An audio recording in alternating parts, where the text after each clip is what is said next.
Hola, mi grupo y yo hablaremos acerca de la historia del concepto de la psicología, un fundamento filosófico que es el positivismo. También hablaremos acerca del psicoanálisis y la psicología organizacional.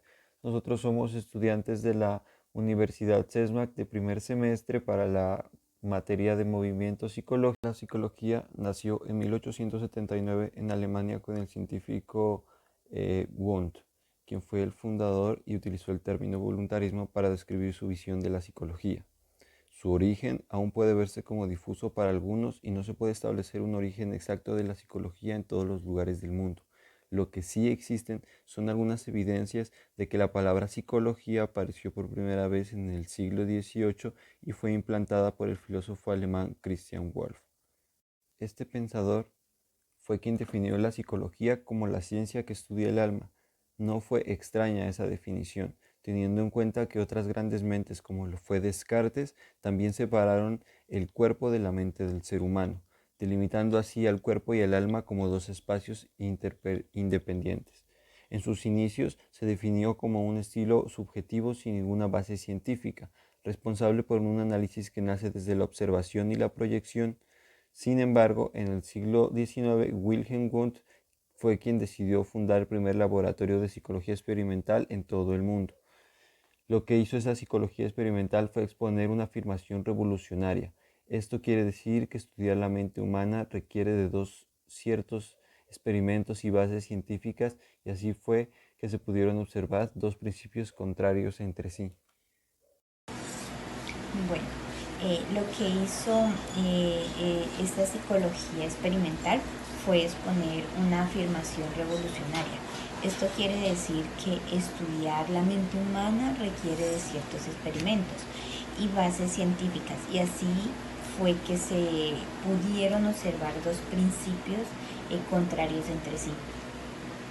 Hoy en día está comprobado que ambos principios supuestos se fueron diversificados y se encuentra gran influencia de ambas teorías en todas las ramas de la psicología.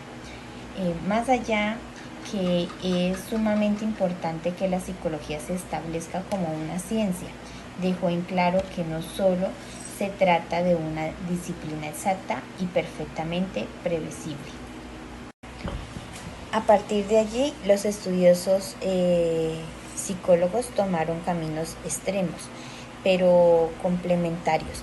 Desde Freud, que afirmó que existe una gran parte de nuestra mente donde se reprimen los recuerdos, pensamientos y sentimientos, hasta lo que es la teoría conductista de Skinner, donde afirmó que se puede hacer un completo análisis psicológico solo a partir de la observación del comportamiento del ser humano.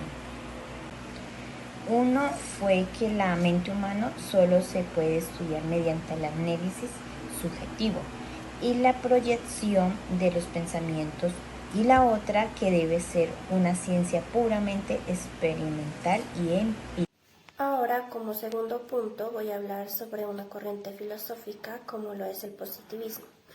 Afirma que el conocimiento proviene de la experiencia a la vez que se obtiene mediante el método científico. Así, el positivismo defiende que el conocimiento se obtiene con base en la experiencia y asegura que el método científico es la única vía para conseguirlo. Se deriva del empirismo y de la epistemología que surge a inicios del siglo XIX, de la mano de los pensadores franceses Henry de Saint-Simon, Auguste Comte y el británico John Stuart Mill.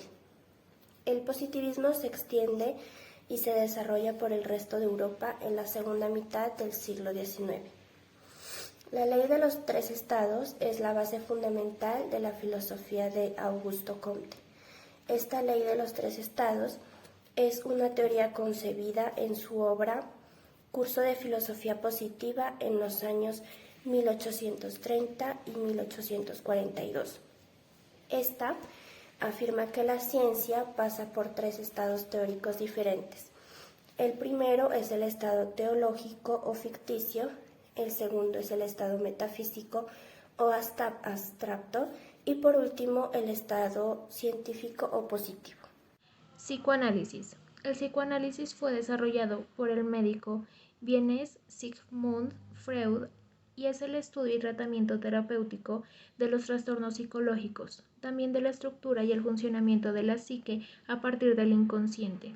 Se puede definir como una teoría de análisis clínico que trata de analizar el inconsciente de las personas para tratar de entender comportamientos, sentimientos y formas de pensar.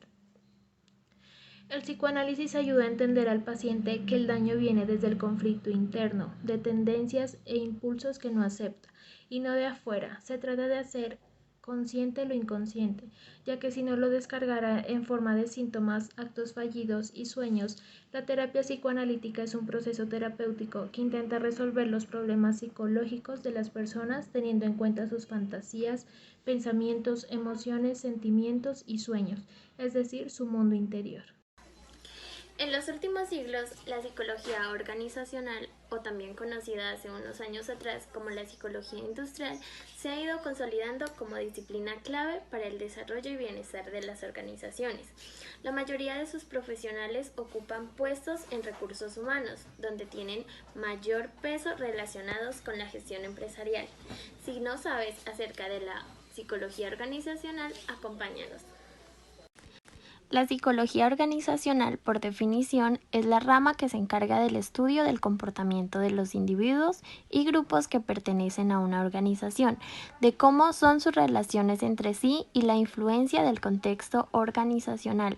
Esta disciplina no solamente tiene como objeto de estudio los procesos individuales, sino también la organización como un todo. Dicho de otra manera, analiza la conducta organizacional. El liderazgo, por ejemplo, ha sido uno de los objetos de estudio de la psicología organizacional a lo largo de su historia. Un buen líder es la clave para mejorar el rendimiento de los equipos de una empresa y fomentar un buen clima laboral.